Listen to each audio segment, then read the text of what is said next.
ঝটিকা সফরে উত্তর ত্রিপুরার রাজ্যপাল ইন্দ্র সেনা। বৃহস্পতিবার দিনভর ত্রিপুরার ঊনকোটি জেলা সফর শেষে শুক্রবার এক ঝটিকা সফরে উত্তর ত্রিপুরার ধর্মনগর মহকুমার বিভিন্ন এলাকা পরিদর্শন করেন রাজ্যের মাননীয় রাজ্যপাল ইন্দ্র সেনা রেড্ডি নাল্লু।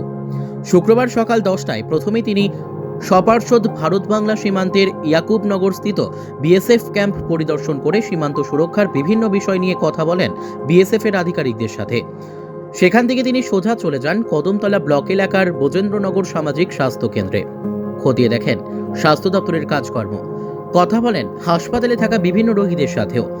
বজেন্দ্রনগর হাসপাতাল পরিদর্শন শেষে স্থানীয় পঞ্চায়েত এলাকার ধুফাঘাটে নবনির্মিত জল মিশন প্রকল্পের সাপ্লাই প্ল্যান্টটি পরিদর্শন করেন তিনি। তারপর চলে যান ভারত বাংলা সীমান্তের রানীবাড়ি চা বাগান এলাকায়। সেখানে গিয়ে বাগান শ্রমিকদের সাথে বেশ কিছুক্ষণ মত বিনিময় করেন। রাজ্যপাল চা শ্রমিকদের নানা অভাব অভিযোগের কথা শুনে শীঘ্রই সমাধানের আশ্বাস দেন। পরে তিনি সোজা চলে আসেন কদমতলা আরডি ব্লক প্রাঙ্গণে।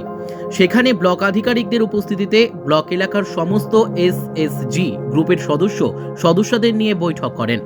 সেখানেও বিভিন্ন বিষয় নিয়ে মত বিনিময় করেন। সবশেষে তিনি ফুলবাড়ি স্থিত আগর চাষি এবং আগর কারখানার মালিক আনফর আলীর বাড়িতে গিয়ে আগর তৈরির কারখানা পরিদর্শন করেন।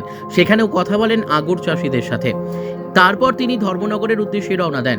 এদিনের ঝটিকা সফরকালে মহামান্য রাজ্যপালের সাথে সফর সঙ্গী হিসেবে সঙ্গে ছিলেন উত্তর ত্রিপুরা জেলার মুখ্য স্বাস্থ্য আধিকারিক অরুণাভ চক্রবর্তী, কদমতলা ব্লক আধিকারিক প্রণয়কান্তি দাস, কদমতলা পঞ্চায়েত সমিতির চেয়ারম্যান সুব্রত দেব, ভাইস চেয়ারম্যান বিদ্যাভূষণ দাস সহ প্রশাসনের অন্যান্য আধিকারিকেরা।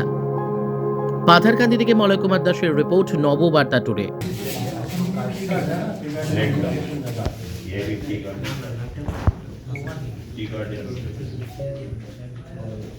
ये टी गार्डन में काम करता है, इनको भी इनका दवा उनका दवा इक्वल दिखता है।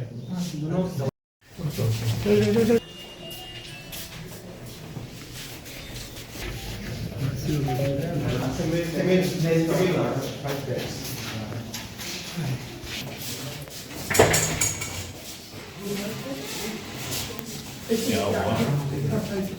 Pregnancy with anaemia. Sir tea garden है, टी गार्डन का पेशेंट मतलब पूरा एनीमिया है। पर आते हैं मिनिमम यहाँ पर सेटअप होता है तो ये नहीं, पहले